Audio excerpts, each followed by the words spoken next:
I want to talk to you guys briefly, or as the ancestors shall guide me, about snakes and the grass. We all know that there are snakes always in the grass. There are snakes right among us. There are entities that mask themselves as friends, or like they're your comrade, right? Like they got your back, like they have your best interest. But truly, they are set out to bring you down. This is a constant in life, right? So today I was reminded that, wow, the universe always tips the scales of justice in my favor. That's why I don't worry about things. It's like, why worry about anything, right? It always balances itself out. And I was reminded of that today. And I just wanted to share this peace with you guys. Some of y'all already feel it. Some of y'all already believe it. You already embrace it. You are it. And knowing that no weapon formed against you shall prosper. I think the best thing in life sometimes, like the best feeling that you could get in life, that you could experience, is just sitting back and watching the table prepared before you in the presence of those who were sent to bring you down. Nothing feels better sometimes than sitting back and waiting for that opportune time of justice to be served to your enemies. It's like, damn. I feel that the universe does it better, right? And there are people who are watching this, you Christians probably can relate, where there's a scripture in the Bible that even references this, right? It talks about how revenge is mine, saith the Lord, right? And I obviously am not a Christian, but I would like to say that revenge is best not served, because the universe has a way of balancing things out. Those scales would always balance, y'all. And it does it better than you can. Because the thing about when people, right, in our human era, we try to go and get revenge on someone who has, usually is someone who has done us wrong, or we felt done wrong by, the revenge that we seek out is not calculated, number one. It's poorly done. It's poorly calculated. And the magnitude of the revenge, I feel like it doesn't measure up, right? It doesn't quite do justice than what would have happened ordinarily and naturally had the universe just balancing things out, right? You have to sit back and take an honest look. And I've done this. Granted, it's not that I have never felt vengeful, right? And wanting to seek revenge, right? Or feeling hurt or offended or betrayed by someone. Of course, we all have. But in those moments, I swear it takes every fiber of my being. Peace to everyone who's watching. It takes every fiber of my being to withhold my own justice against this person, right? I'll give you guys a few examples. I actually have one very recent that happened to me yesterday. Yo, when I say I was so perturbed, I'm glad that I took a breath, right? But there was a part of me that I was just kind of almost about to act on my impulses. But there's a bigger part of me that restrained myself. So I went to this event yesterday in Harlem. And I went there directly from my workplace.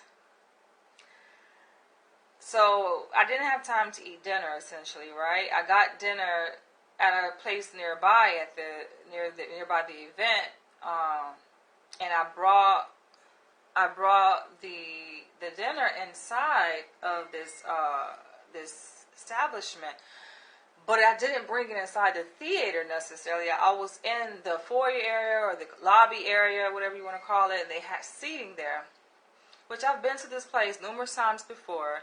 They've held events. Of course, I know and everyone knows that there's no eating inside the theater, the actual theater. But they've held like events where, before and after the main event. That's my food, you guys. Give me a second. Food is obviously very important to me. Very important.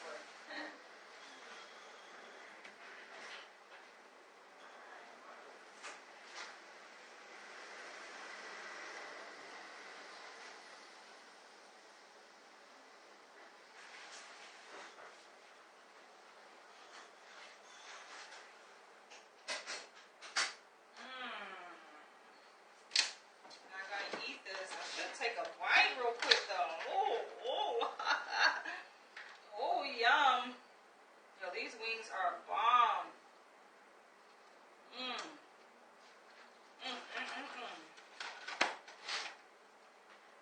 Okay, I know I gotta make this quick because girl gotta eat. So, yeah, I went to this establishment in Harlem where they've had like the main event inside the theater, but they've had like an intercession during the break time or like following the event where they had like concessions. And you could go and buy concessions, snacks, food, wine, drinks, and partake of it in the lobby area where I decided to eat my dinner yesterday. And I'm thinking I could have just took it inside the theater, right, and ate. But probably would have been no issue. But I thought I was doing a good deed by following the rules and eating it in the lobby area. I think everything happens for a reason. I had to say this. I'm like, everything happens for a reason. That's how I had to make of this event that happened to me yesterday. So I'm eating my food, and I probably had completed like 75% of it. Security guy comes up, he's a younger guy. He's like, oh, there's no food in this area. You can't eat in here. Now, granted, mind you, now it's raining outside too, right? So I'm like, okay, the event is gonna start in 15 minutes. I haven't eaten dinner. I'm hungry as shit. The last time I had eaten was around lunchtime, which was like 12 o'clock. This is now 6:45. Okay. I'm thinking, okay, I can, finish this. This is a very quick and easy meal. It was a hamburger, it's a cheeseburger and French fries, right? So I'm like, kind of gobbling it up a little bit. I finished it, like 75% of it, maybe in a matter of 7 minutes, right? Before he comes and he tells me this, and I'm like, okay, got it. You tell me that, okay. And then, maybe 3 minutes later, this black woman, comes up and very aggressively tells me, oh, you need to leave. Either pack that up right now and leave. And I said, okay, but this is my dinner, right? And I said, I was letting her know that I've been here before. I'm not new here, right? So I've seen people eat in this area before. She's like, okay, but we're not doing that here tonight. like very with an attitude, just inconsiderate. I feel like there's a right and there's a wrong way to do things, right? And I'm imagining myself in her position, so-called authority. And that's the thing about black people, when certain, not just black people, but black people, we're like infamous for this. But yeah, sometimes people who abuse power, regardless of race, and they get in a position of authority, they don't know what the hell to do with it. And so she definitely was one of those people, right? Just taking it too far and with the attitude. And I'm like, if I was in her shoes, I mean, granted, yes, I have a job to do as security, right? And they don't want people eating there. But it's other things you could have said, right? So it's how you do it, right? Her tone was all off, you know. She could have said, okay, well, sorry, you can eat right here, but then you could probably eat over here, you know, go over here. Really, there's no other place to eat, but I'm sure she could at least made an attempt, you know, like treat me like you would treat the person that you respect the most, right? Would you talk to your grandmother like that? Would you talk to your mother like that? Would you talk to a white person? I can't help but think that in my mind that if I was a white person, she would have not approached me in that manner. She approached me like I was some fucking nappy head, goddamn troubled child or juvenile in prison. Like, just very disrespectful, inconsiderate. So I felt disrespected. So I'm sitting there like, okay, well, hold on, let me finish this. I'm going to take it. She was like, no, you're not going to take another bite. What you're going to do is you're going to pack that up and you're going to leave, right? And I said, well, actually, no, because I am going to go in a theater and get my things. If I'm not welcome here, right, and y'all going to act like this, I want to see the show. So she was like, oh, no, you're not. I'll say, oh, yes, I am. I'm about to go in there and get my bag. I placed my things in my seat. I'm about to go get my things. So I go walk towards there. She's rushing to try to beat me before I get into the entranceway of the actual theater. And then she's like trying to close it off. And I'm about to pass through. And she's like, oh, no, you're not. And she pushes her arm out and kind of pushed me a bit. And I was like, do not touch me. Okay? Do not touch me. And she was like, well, you're not about to push past me. I'm like, well, don't touch me. Okay? Because it can go down like I'm in that moment. I'm just like, yo, what the fuck? So she was like, this guy, another security guard, he'll walk you in there. He'll escort you in there to get your things. And then you can leave. So he goes in there, he escort me in there or whatever. He's kind of like giving me my space because he already see this shit is flawed, yo. He looking at her, looking at me like, what the fuck? Like, why? Like, why is this even? I'm shocked myself. Like, why the fuck is this? Like, I've always been to this place and held this place in high regard. This is a kind of a black cultural center in Harlem, New York. I've held them to high regard. And to be treated as such, I'm just like, you would think I would have done something like really disgusting. All I'm doing is eating, yo. And I'm very clean when I eat. I'm not even a messy person. So just to be acting like this, okay, yeah, there could be a rule, but like, yo, white people even treat me like this. You know, even if I am so-called breaking the rules, like, it's a way you do things, right?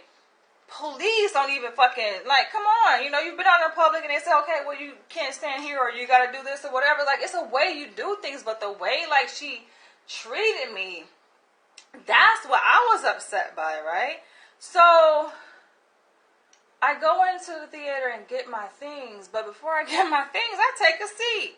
So I'm just like, okay, like, she want to sit up here and push the envelope and go up and beyond, so like, I can do the same thing, too. At this point, I'm going to be interested in the fucking show at that point.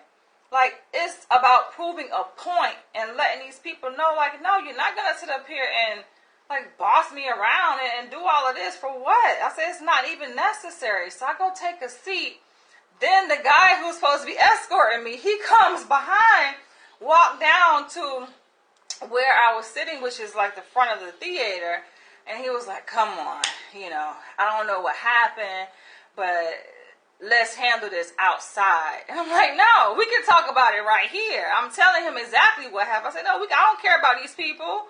I really don't. Like, we can discuss this. Ain't no secret. We can discuss this right here because, like, what she's doing is fucking wrong, right? And especially how she's going about it. And so he's like, come on. Like, he was trying to reason. He's like, come on. You know, this big guy. He was kind of handsome looking, too. It's like, come on. He was like, let's not make a scene. And so then he saw that I wasn't really cooperating. So he kind of stepped back a little bit. Then some more damn security come in. Like, acting like this shit really that serious, right? So I'm sitting there. And I'm just sitting here. My plan was to get up anyway. But I'm like, I'm going to sit here for a little bit, right? Because that's not how this shit about to go down. So the security come in, additional security come in. I'm just like taking my time or whatever. Then I get my bag and I walk out. I walk out. This bitch is on the phone giving a fucking police report. I'm like, are you fucking kidding me? I'm like, are you fucking... So I look over at her and she's like on the phone giving a description of what I'm wearing and all this shit. I'm just like, okay. Giving a whole goddamn description. I thought that was like hilarious. So like my blood in me was boiling at this point, right? And when I get angry, I begin to get tearful, right? So I get on the train, I'm headed back home, and I'm thinking like, what did I do wrong, right? And I took some time to self-reflect, because I'm always in my head, and I'm always thinking, and I'm just like, I didn't do anything wrong. I'm eating my meal. Okay, yes, they have a job, and they may have not want anyone eating, but yo, I think it's a major contradiction when I was just there a couple of days ago. On top of that, people were eating right where she tells me, oh, you can't eat. Like, seriously? Not only were the guests eating, right? I was one of the guests. The people working there were eating food in this same area where she's making a big fuss about. And I'm just like, are you fucking kidding me? When I say I could have easily enacted revenge, but why though? So this is what I want to talk about here in this video. That's one example, and I definitely have another. I have many examples, but I'm just saying this to say that it's best that you not serve revenge. I felt so inclined, but I'm like, yo, I would have easily ended up in fucking jail, in prison, okay? And that's not really a smart thing to do. And what would that have solved? You know? Like, it doesn't solve anything. In that moment, you may feel relieved, like, okay, I got back. Or I could have easily put a whooping, you know. Like, she could have got these hands, right? And beyond that, like, I could have caused some major damage up in that place. But I'm like, that's not really what I'm going for, right? I think that when it comes to, like, as I started this video and I was saying that it's how you kind of sit back and allow the universe to enact those scales, right? To bring those scales to balance. And when it comes to you being mistreated or done wrong, those scales are tipped, right? That's not what's supposed to happen naturally. So it's going to tip back and become balanced, but you have to sit back and allow this to unfold. And you will have the opportunity to be able to see it unfold. And it's better that way. I've seen this happen so many times, y'all. And I was reminded of that today. I saw it. I was just like, wow. It's funny how the tables turn. And boom. What this someone has done to you is done to them, but 10 times over. That's the reason why I say it's better for the universe. Let the universe bring justice. Because it never fails to bring justice. And it can do it 10 times better than you can. Right? And then on top of that, like, when you allow the universe to do it, right? It's like, okay, things are equal. When you go and get revenge, it's still not equal, right? The scales are still tipped. Right? Because you done to the other person what they've done to you. So when they've enacted wrongful action towards you, the scales are imbalance, because that's not what's supposed to happen. You go back and do it to them, it's still not balanced, right? All it is a seesaw. All this always just happened. It's like, okay, they did wrong to you, now the scales are this. You go and do wrong to them, it's like that. It's still not, it has to be this way. So it's better when they do wrong to you and the scales are imbalanced, you sit back and allow the universe naturally to balance those scales, right? And it's much more painful. I think that's what I've seen. It's much more, I feel like for them, sometimes they're aware, sometimes they don't make the connection. Like, damn, I've done this to this person.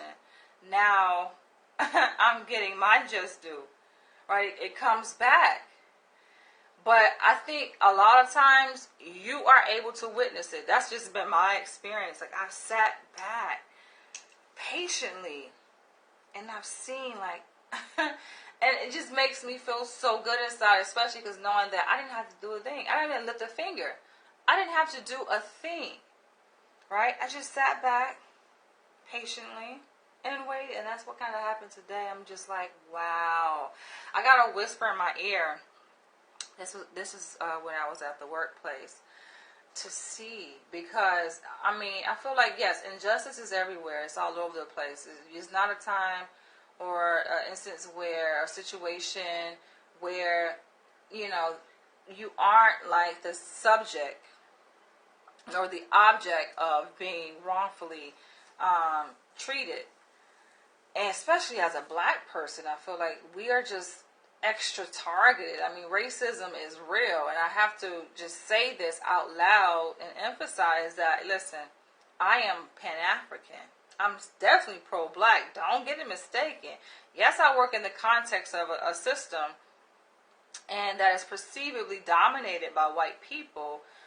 Even in a smaller context and working for the state, for this organization or agency that I work for within the state of New York, it may seem like these people have a position of power, or a certain person, you know, or people within positions, you know, have a degree of power.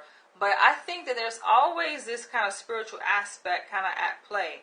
And that, I think, is not emphasized enough. It kind of goes unnoticed to see that we don't have to do a thing.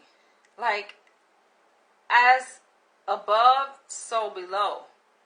It's already been worked out. All we have to do is kind of just sit back and watch. And when I say, you talking about smooth, yo, that shit is so smooth. It almost feels like I'm a part of it. And I haven't even done anything.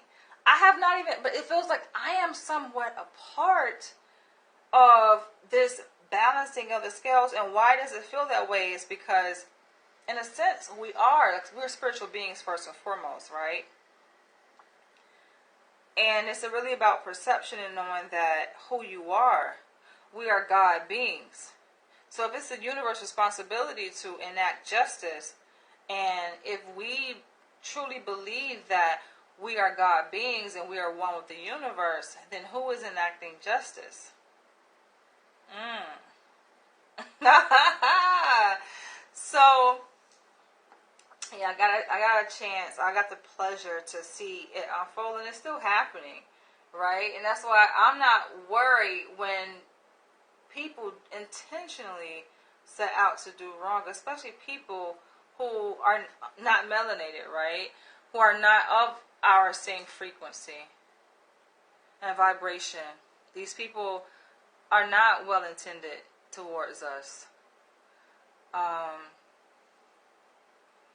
Without saying too much, right? Like, it's a beautiful thing to see how justice plays out. And it's almost just like an evil character, right? You're looking at like an evil demonic spirit, and this spirit has been tormenting people for so long, right? Maybe it's been tormenting you. The spirit, you can almost see it. It has this ugly, kind of grotesque look, you know? And it has been tormenting you. And it has, like, as it's tormenting you, it's like smiling, like the Joker. It's really happy, right? It's gaining a sense of gratification in what it's doing, right? But then slowly but surely, you see that over time, this demonic spirit is failing, is drowning, is becoming weaker and weaker and weaker. And imagine a person slowly drowning, right? They're fighting for dear life. They're afraid, they're terrified. They're like, please help me. And then you're standing over this spirit, this figure that is drowning, that has been tormenting you. You're standing over it in victory, as it's holding on for dear life. Like, please help. But it's nothing that you can do. It's nothing that you want to do or that you're obligated to do, because this is an evil spirit. And all you have to do is sit back, because justice will be served. I think it's so beautiful. One thing about me, and this is how I have been, like, this is who I am, this is how I always been, is that I'm a very calculated person. I'm very spiritual too, in just who I am and my nature. And I have premonitions. I tend to see things definitely before they happen. I'm very, like, connected and in tune, like, with nature. And so even when these things are enacted upon me, right? Last night definitely was a different scenario, because, I felt like there was different parts of myself that were working and kind of having this internal struggle. Though I know that, of course, I knew that I wasn't going to do anything, like, wrong or, aggress towards anyone. Even though I felt that within, right? I was angry. I was so angry. If anything, I think I was hurt to see that this is a black woman, but I'm looking at her, I'm like, no, this isn't a black, this is a fucking demon, this is a spirit. This is bad energy masking itself as black. Like, when you go around these spaces, right, and like me, you guys know I'm very active in the black community, and I go to a lot of events, right? My psychiatrist where I work, he calls me a socialite, but this is just, like, who I am. I've always been this way. And so I'm very connected, to the community. And it's, it's saddening to see. But I think I needed to see this, and I needed to experience this. So yes, inside of me, I felt anger. Right? And anger, we know if it goes unchecked, can definitely turn into something that is very ugly, right? People who are angry usually become physically aggressive. Right? But I have much discipline to obviously not do that, and I have too much to lose. And that's just not who I am. Like, everyone has that within them, right? To enact revenge in a kind of uncalculated, impulsive way. But that's not definitely my intentions. But I think that experience needed to happen so that I could see this for myself. And it's just a reminder, right? It's just like a reassurance. It may sound weird, but it's reassurance. Sometimes we need that nudge and that painful reminder. As that, I think there's a book that's called The Body Keeps the Score, but it's essentially talking about the theory of pain bodies, and how when we experience trauma or pain, that it implants a memory within our body, within our physiological makeup, that it's impossible for us to forget. And so I needed to go through that and experience that, to definitely be reminded as a nudge, as a reminder, like, hey, there are many black people masked. They're masking themselves as if they care, right? And she's a part of this event. Like, she's working for an event. I'm not going to even say what the event was. It's a shame. But this is an event that's designed to talk about Black history and racial oppression, how terrible Black people have been treated historically. And meanwhile, look, what has changed, right? And the sad part about it, I think, is that as Black people, and these people who are part of this, who are masking themselves, like on one hand, you're acting like you're so pro-Black, and you are conscious, right? But it's a lie. You know, and deep down inside, this is who you are. And yes, I am that person to definitely bring it out of you. And I felt like this is what needed to happen. I have moments like this. I wouldn't say it's regular moments, but it's definitely kind of reoccurring. It happens, you know, throughout different times in my life where I like to see people for who they really are. And that's essentially what I was doing when I was showing resistance. Like, I wanted to see more of her, right? It wasn't enough for her to just say, okay, you can't eat that here. She'd already displayed that, right? And knowing who the person I am, like, I'm naturally fucking... I mean, it's funny, one of my patients said that, oh, you like a ninja. And it's not the first time he's kind of categorized me in this kind of fighting stance. It's like, you're like a ninja. And then he said, before I look like a kung fu fighter. And I'm like, what is it based on how I dress? It's like, no, it's just like you're like a ninja. I'm just like, I'm a warrior. But I do have that warrior spirit within me. So I find it interesting when I rub up against and I have these encounters, you know, with certain types of entities, spirits that I deem as evil, demonic spirits, but they reveal who they are. And I get to sit back and witness that their true face, the true demonic energy. And to fight spirit with the flesh is pointless, right? Like, it's like fighting this evil demonic spirit, knowing that she's working for higher entities that are outside of her. Some people even know that they're working, right? That you have been called, you have been tasked to do this, right? And sometimes it's not even with that person's consent. So she has kind of been possessed in that way. And, you know, here I am, obviously, in my glory, in my warrior spirit, and being, you know, very resistant and definitely standing my ground, kind of going toe-to-toe with this person. And I see, like, she just felt like, you know, disempowered, that she couldn't necessarily control me in that way, right? And it took her getting this person's assistance and that person's assistance to, I guess, get me out of the theater, and I ended up leaving when I wanted to leave. I definitely could have stayed, you know, and I thought about that for a split second, like, let's stay, right? And let's see who shows up.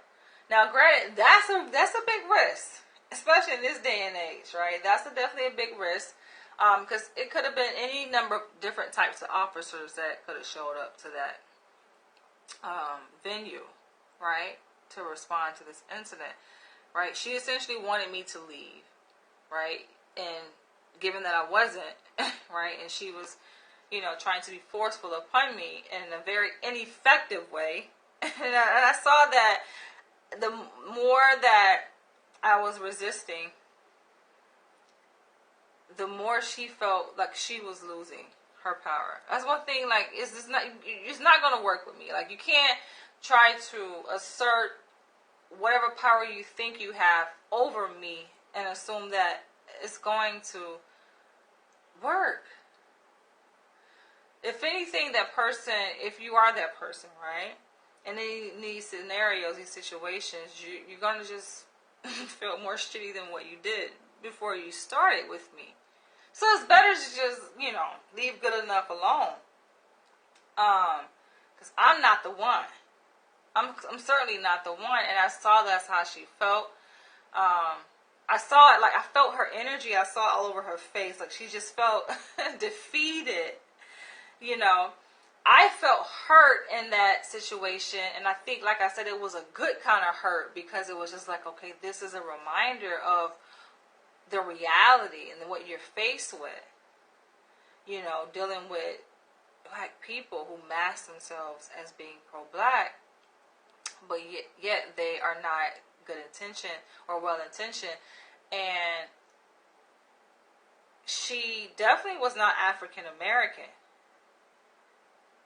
She was non-FBA. And so in that moment, I kind of had an epiphany, and I thought about Tariq Nasheed. Of course, I follow Tariq Nasheed, right? I'm adept to his movement, the FBA, and organizing foundational black Americans for more reasons than just getting reparations, but just, you know, as a source of empowerment to unite us, kind of at the exclusion of non-FBA, or especially, you know, Caribbean and other diasporan Africans. And some people may interpret that as he's being divisive, right? But politics is very intricate. It's very, you know, it's very intricately woven and sophisticated. It's not as cut and dry or simplistic as that, how people try to paint it, right? I've talked this before about FBA versus Pan-Africanism. Go watch that video. But it's not that simple, right? It's not checkers, right? It's chess. And it makes sense, right? Like, sometimes, yes, you can understand something, which I definitely understood, you know, the point of his movement. I've expressed this before.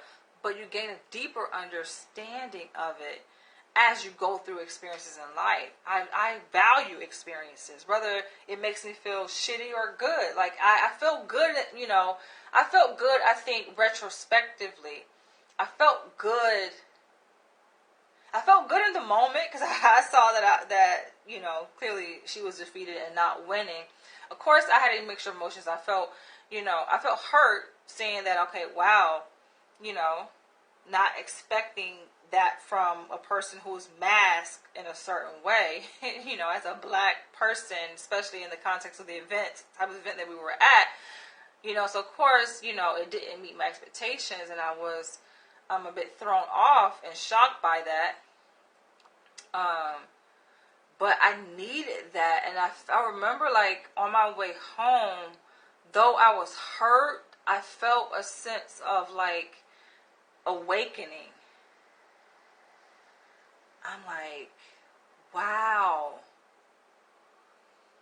You know, it's interesting how life is, because sometimes we can go through life and there's a routine and things are just kind of the same for a period of time, right? And that can get kind of monotonous and boring. But then there's events, like, just kind of sporadic, unexpected, that happen to us. And I welcome those, because I feel like those are very pivotal moments in my life that help to direct the course. And that is a turning point. And I love turning points, because it reminds me that I'm going somewhere.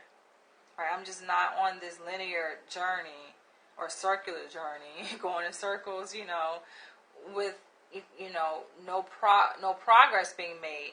But I am reminded that I'm being taken somewhere. I'm going somewhere.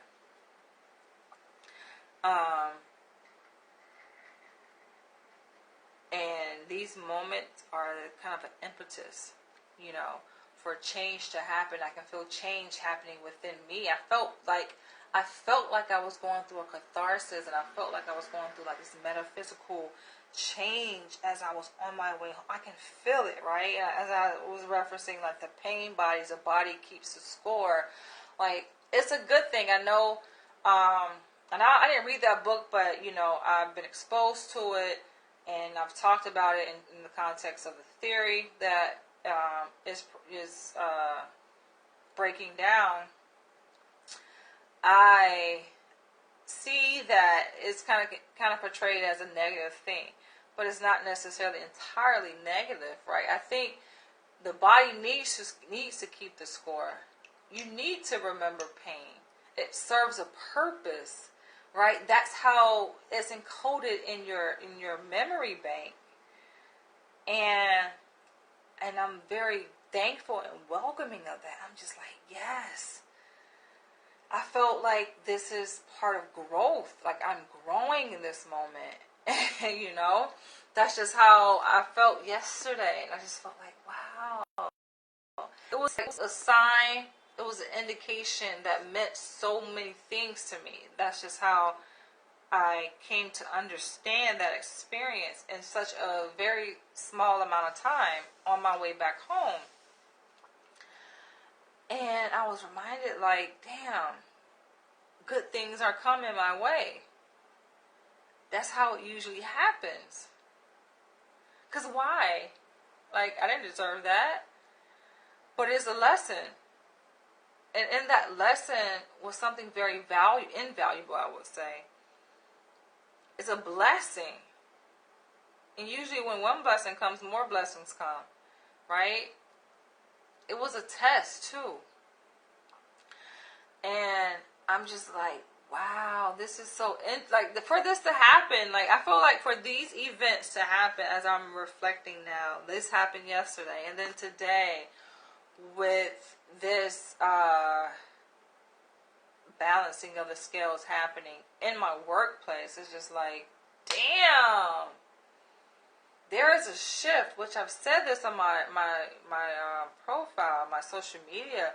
Like, there's a shift, a major shift happening, and I can feel it, and it feels so refreshing. It feels so comforting to know this. That things obviously and will always be okay. I wish I could go into detail, but like I said, I'm always calculated, so I'm definitely not going to go into detail about what's happening. But I can definitely see how the scales are being balanced. And the person who was going to refer to this person, similar to how I referred to the person last night, this spirit, this demonic spirit, is fading away, is weakening in its power, in its grip. And it's almost like, did you really think that you were going to prevail? Did you really think that? That's the funny thing about evil, because sometimes evil, I think, is ignorant and misguided, and thought that it was going to prevail, but it's not. And I like to see how the universe pulls things together without, like I say, me lifting a finger. Everything is working in my favor, as it has been previously. I warn. That's why it's a dangerous thing. I feel like to cross paths with someone that you just have no idea. Knowing that you are not even spiritually in tune. You don't have that spiritual rank or that power, to be saying things or doing things. You just have to be careful, And people like myself, I don't think it's a good thing to go around taunting, right? And bragging about a special type of power that you possess. It's good to know that, to be made aware. You may warn people, but it may mean nothing to them, right? They look at you as like, regular person. It's nothing, right?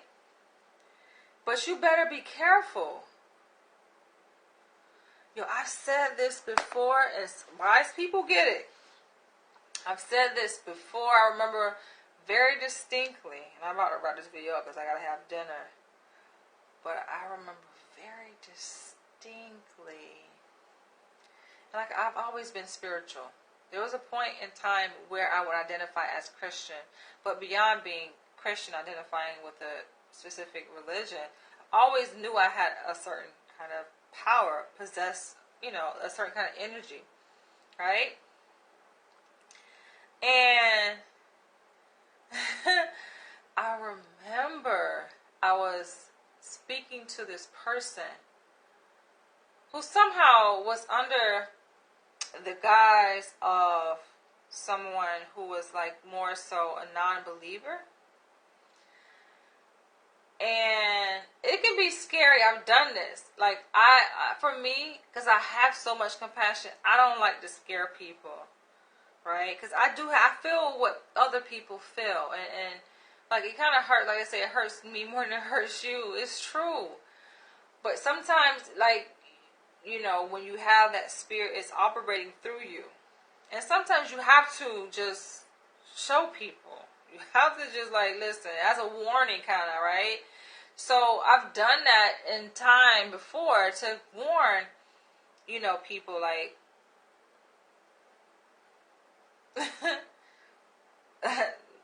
calm down, right? You know, or to reveal, like, okay, the power that you're operating from. Sometimes you have to do that. You don't want to do that. And in doing this, I was like, I don't remember, a junior in college. I was very young, right? I graduated college at the age of 22. And this guy, he was a non-believer. He wasn't even my friend. He was a friend of a friend. And I spoke just a few words. And when I say frozen, this guy could not move. This guy was terrified. It's almost like I had, like, I want to say hypnotized. But it's like he was under, like, a spell, right? And I knew at that very moment, and sometimes my power scares me. I knew at that very moment, like, okay. like, beyond your words being powerful, like, you are powerful, Danielle. But he was like, we were like, before he got into that kind of spell, or I don't know, for lack of a better word, it's like we were having this exchange, kind of going back and forth. He definitely was a non-believer, and he was, I don't even remember the content of the conversation, but I knew that there was like back and forth between us, and he was kind of getting a little, you know, a little rowdy and shit, right?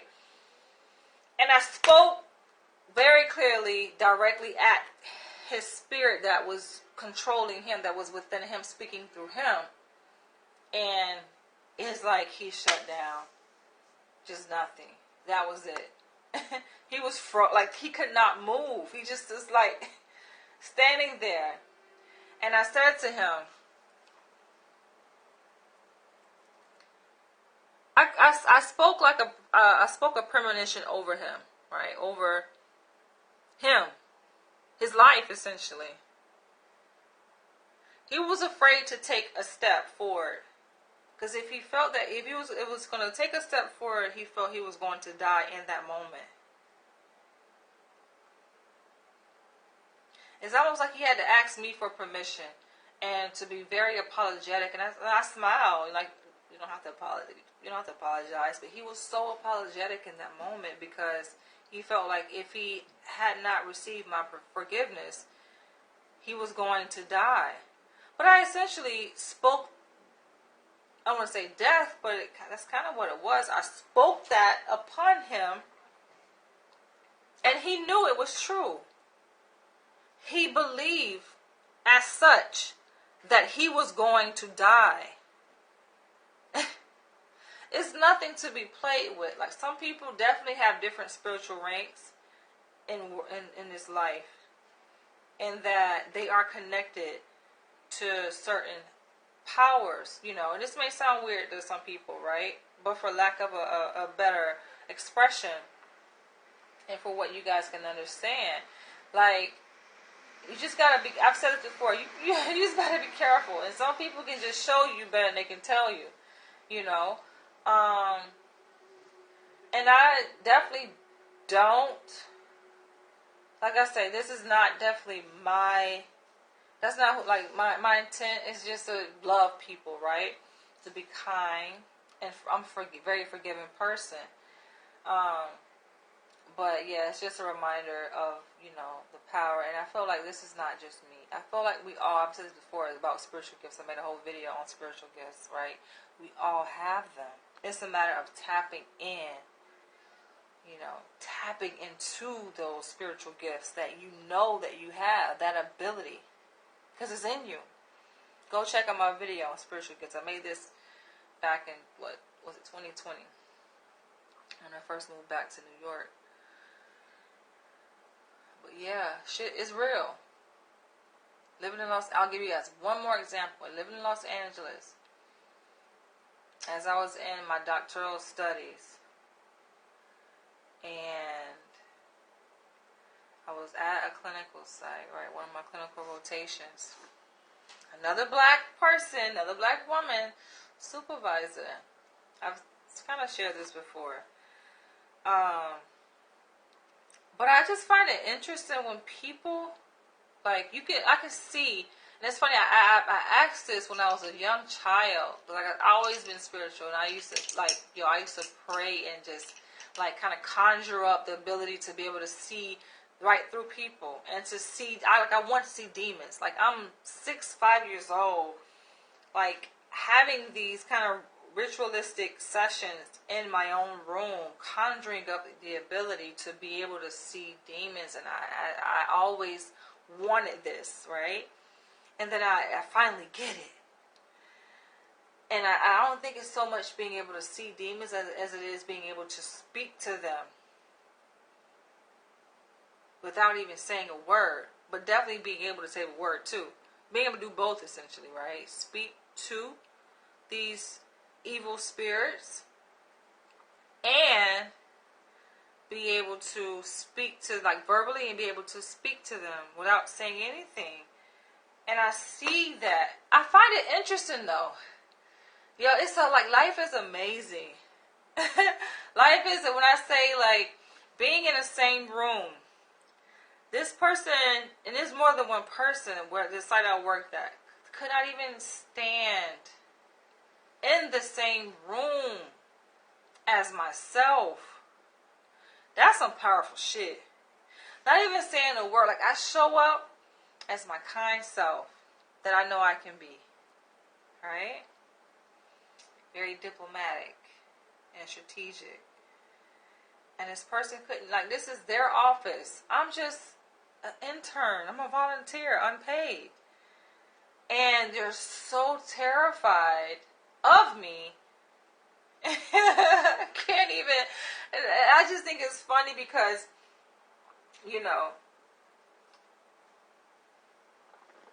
the powers within me speak to that person within you. That's just how the spirit realm works, right? You may not be consciously aware, what the fuck? Why is this happening? Why am I shaking? Why am I nervous? Why are you nervous? There's no reason that you should be nervous. Okay, I'm a black woman, but you hired me, right? So if you're that afraid of black people, you wouldn't hire them or even treat them as your patients. So I knew necessarily because I was black. I knew that it's something in me.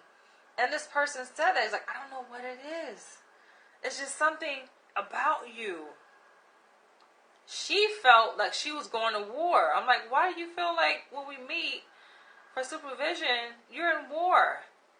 But I think it just, energy reads energy, yo. Even evil spirits can recognize the spirit within you and know that your spirit within you overpowers their spirit, yo. That's facts. They tremble. Their spirits will tremble. And I could just see the fear, she was engulfed. Both of these women engulfed in fucking fear. When, I'm not making this up, they could not sit down. How do you have a meeting, right? They're my superiors. I am your subordinate. Being supervised by you. Can't even sit down. In supervision, they're standing up, right? This person literally gets up.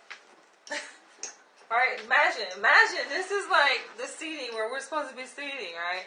Gets up, goes all the way across the room, goes to stand in the corner. I cannot make this up. Go all the way, stand all the way in the freaking corner. She saw a ghost. cannot make this up, yo. And I'm sitting there like, sometimes like I forget, and then sometimes I'm like, what did I do wrong? You did nothing wrong, Danielle.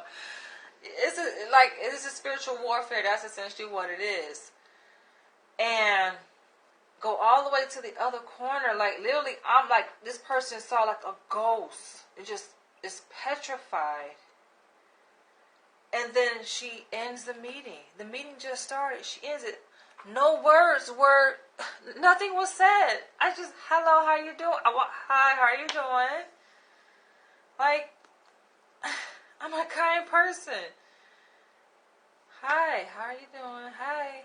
But, like, another frozen look, just frozen. Frozen. She's speechless. My supervisor. All the way up, she literally got up and went all the way, like, backed up against the wall. You think I walked in there with some fucking... I'm in there, like, I'm a student. I'm going in there for some, like, it's spiritual warfare. And people claiming they about that business, they're about that business of the people. You're not about that business of the people.